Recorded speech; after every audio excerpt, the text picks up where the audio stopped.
ကင်မရာမဂါပဇယ်တွေများတိုင်းရော quality ရတကယ်ကောင်းပါလားကျွန်တော်အားလုံးပဲမြင်လာပါကျွန်တော်လင်းထပ်ပါကျွန်တော်ရဲ့ဒီနေ့ဗီဒီယိုလေးမှာတော့ကျွန်တော်ဖုန်းလေးမှာကင်မရာမဂါပဇယ်တွေနဲ့ပတ်သက်ပြီးတော့ကျွန်တော်နည်းနည်းလေး knowledge sharing လုပ်ပေးတော့ပါမယ်ဆိုတော့ကျွန်တော်အရင်တုန်းကကျွန်တော်တွေးဘူးတယ်ကျွန်တော်ဖုန်းတွေကအခုထွက်လိုက်ရင်အခုဆိုလို့ရှိရင်ပိုဆိုးတာပေါ့နော်108 megapixel တို့64 megapixel တို့ထွက်လိုက်ရင်အကြီးတွေ megapixel အကြီးတွေနဲ့လာတယ် marketing strategy ရလာတော့မသိဘူးလာပြီးတော့တကယ်ထဲမှာကြတော့ပုံထွက်တွေကတချို့ဖုန်းတွေလောက်မကောင်းနေဘူးဒါဘာလို့လဲဆိုတာကိုစဉ်းစားဘူးလားဆိုတော့ဒီနေ့ဒီအကြောင်းလေးကိုပြောပြပေးသွားမယ်အဓိကအဖြစ်ကိုလိုတိုရှင်းသိချင်တော့ကျွန်တော်အခုတစ်ခါတည်းပြောလိုက်မယ်ကင်မရာမဂါပစ်ဆယ်တွေများပြီးတော့ပုံထွက်မကောင်းတာစင်ဆာ site သေးလို့ပါဆိုတော့ကျွန်တော်တို့ဖုန်းတွေမှာကမဂါပစ်ဆယ်တွေများလာလို့ရှိရင်ပစ်ဆယ်တွေကသေးလာတယ်ပစ်ဆယ်သေးလေအလင်းဖမ်းနိုင်တဲ့သူ့ရဲ့ ability တွေကလျော့ကျလေပဲဆိုတော့အဓိကမဂါပစ်ဆယ်များတိုင်းကင်မရာကောင်းတာမဟုတ်ဘူးမဂါပစ်ဆယ်နဲ့စင်ဆာ site တွေကလည်း fair ဖြစ်ဖို့လို့ဒီညမှာတခုကတချို့ model အမြင့်ဖုန်းတွေမှာဆိုလို့ရှိရင်မဂါပစ်ဆယ်အများကြီးပါတယ်ဥပမာ Samsung ပဲထားလိုက် Samsung ဆိုလို့ရှိရင်မဂါပစ်ဆယ်200 megapixel လို့ဘာလို့ဒီသူကသွားတယ်108တွေပါတော့မဟုတ်ဘူးเนาะဒါပေမဲ့သူကြတော့ပုံထွက်လေးတွေကောင်းတယ်ဘာဖြစ်လို့လဲဆိုတော့သူ့ရဲ့ pixel အရွယ်အစားက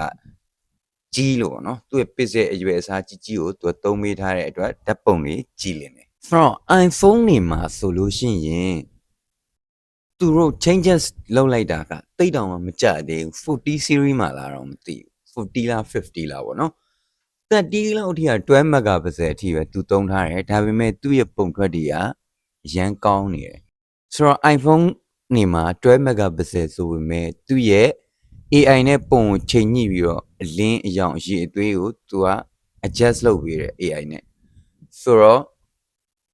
software တွေမကောင်းလို့ရှိရင်လည်းပုံမကောင်းတာတွေဖြစ်နိုင်တယ်ဆိုတော့တချို့ဖုန်းတွေက megapixel များတယ်ဒါပေမဲ့software မကောင်းလို့ရှိရင်လည်းပုံထွက်တွေကောင်းမှာမဟုတ်ဘူးဆိုတော့ဒီနေရာမှာနောက်တစ်ခုက lens တွေကလည်းအရေးကြီးသေးတယ် lens တွေဆိုတာ lens တွေကအလင်းအောင်အာရုံခံတဲ့သူ့ရဲ့ Korea လေးစီကိုပို့ပေးတာပေါ့နော်ဆိုတော့အဲ့နေရာမှာအရေးကြီးတယ်ဆိုတာ lens တွေကမကောင်းဆိုလို့ရှိရင် megapixel တွေများနေလဲသူကပုံမှန်ပဲသိထူးခြားလာမှာမဟုတ်ဒီနေရာမှာစဉ်းစားကြည့် DSLR ကင်မရာတွေရဲ့ lens တွေကဘာလို့စီကြီးနေရတာနောက်တစ်ခုအနေနဲ့ Samsung S22 Ultra နဲ့ iPhone 14 Pro Linux ကိုကျွန်တော် compare လုပ်ပြီးပြောမယ်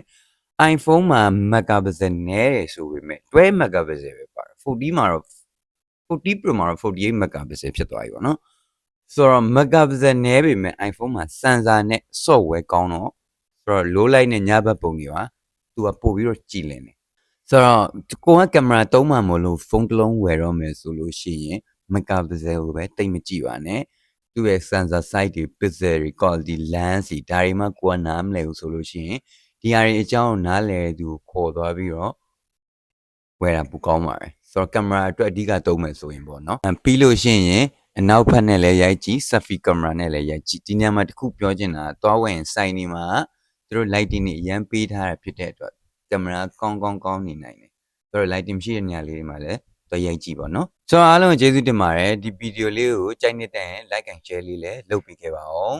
ဒီပညာနဲ့ပတ်သက်ပြီးတော့နောက်ထပ်သိချင်တာလေးရှိရင်လည်းအောက်က comment box မှာဝင်ရောက်ပြီးမေးမြန်းခဲ့လို့ရပါတယ်နောက်ထပ်ဗီဒီယိုလေးမှာပြန်တွေ့ကြမယ်